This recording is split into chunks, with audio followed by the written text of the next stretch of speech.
युवाओं के लिए मैं हमेशा कहता हूं, ये सेल्यूलर जेल एक मॉन्यूमेंट नहीं है। देश के युवाओं के लिए आजादी के आंदोलन का ये तीर्थ स्थान है, और वही जगह पर जब तब लोग आज अंग्रेजों के परेशानियों से, उनके जुर्मों से तप्त आजादी के लड़ाकों को यही भूमि ने मां की तरह सांत्वना देने का काम किया था। और इसके साथ साथ अंडमान निकोबार का ये द्वीप समूह वो सौभाग्यशाली भूमि है जिसको पूरे भारत के अंदर सबसे पहले आजाद होने का गौरव मिला। 30 दिसंबर 1945 को हमारा अंडमान आजाद हो गया था। मैं तो जब भी द्वीप समूह के भूमि पर पैर रखता हूं रोमांचित हो जाता हूं। ये भूमि पर नेताजी ने ध्वज फहराकर अंडमान को स्वतंत्र करने का काम किया था, और आज वहीं पर नेताजी की स्मृति में एक द्वीप पर स्मारक बन रहा है। देश नेताजी के उपकारों को, उनके ऋण को कभी चुका नहीं सकता, मगर हम एक छोटा सा प्रयास तो जरूर कर सकते हैं। उनके जीवन से, उनकी वीरता से, उनकी देशभक्ति के गुण से नई पीढ़ी सीखे, ऐसे स्मारक बना सकते हैं। वो काम आज मोदी जी ने किया है, और मैं इसके लिए अंडमान निकोबार द्वीप समूह के सभी नागरिक भाइयों बहनों को बहुत बहुत बधाई देना चाहता हूं। इस सप्ताह के अंदर जैसे अभी छोटे से वृत्त चित्र में आपने देखा, मणिपुर के मोइरांग में जहां पर नेताजी ने हिस्सा भी जीता था, बारडोली सूरत जहां नेताजी अध्यक्ष बने थे, कोलकाता जहां उन्होंने पहली बार मेयर भी बने, स्नातक की डिग्री भी, उपाधि भी हासिल की, नागालैंड में कोहिमा, गुजरात में हरिपुरा और कटक जहां उनका जन्म स्थान था, सभी जगह पर गृह मंत्रालय ने अलग अलग कार्यक्रम कर नेताजी की याद को संजोने का और उसको आगे बढ़ाने का काम किया है। मित्रों, नेताजी के जीवन को हम ध्यान से देखें तो उस जमाने में देश के सारे युवाओं का स्वप्न होता था आईसीएस अफसर बन जाए और अंग्रेजों के राज के साथ जुड़कर अपना जीवन सफल कर दे। नेताजी आईसीएस तो बने, सिलेक्ट भी हुए, पास भी हुए, मगर अंग्रेजों की नौकरी करना पसंद नहीं किया। इस्तीफा देकर उन्होंने देश को आजाद करने की मुहिम के अंदर जुड़ना पसंद किया। सबसे कम आयु वाले कोलकाता के मेयर बने, सबसे कम आयु वाले कांग्रेस के अध्यक्ष बने और 1938 में फिर से जुड़कर आए।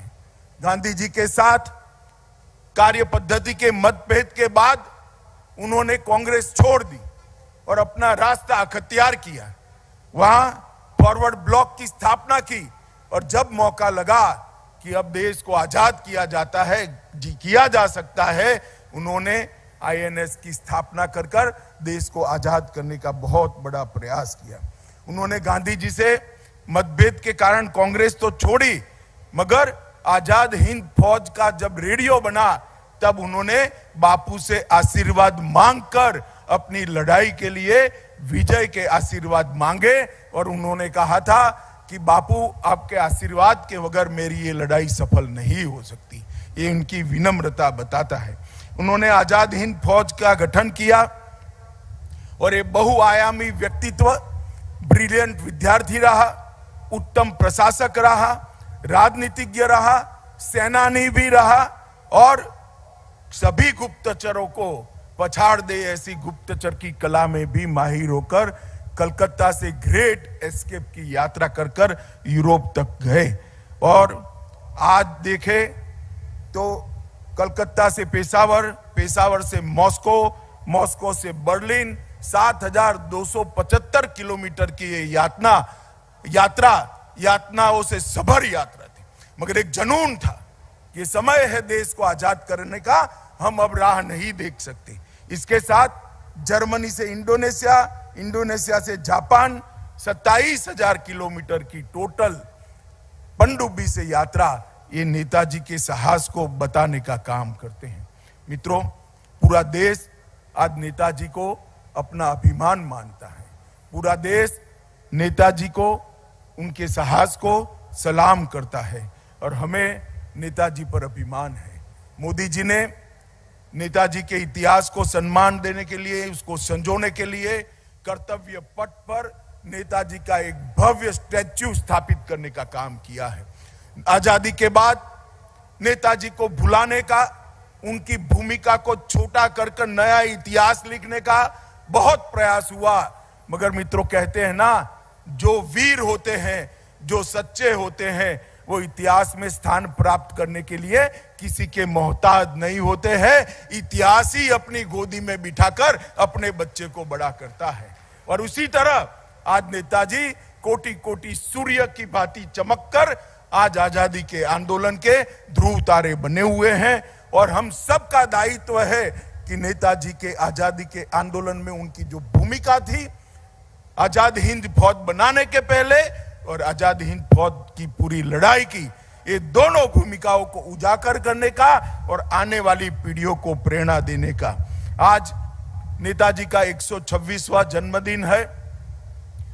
प्रधानमंत्री मोदी जी ने नेताजी के जन्मदिन को पराक्रम दिन नाम दिया और आज पूरा देश अब सालों सालों तक 23 जनवरी को पराक्रम दिन मनाता रहेगा और जब तक पराक्रम दिन मनेगा, ये नेताजी का ग्रेट एस्केप वाली यात्रा पूरी दुनिया के जहन में आएगी।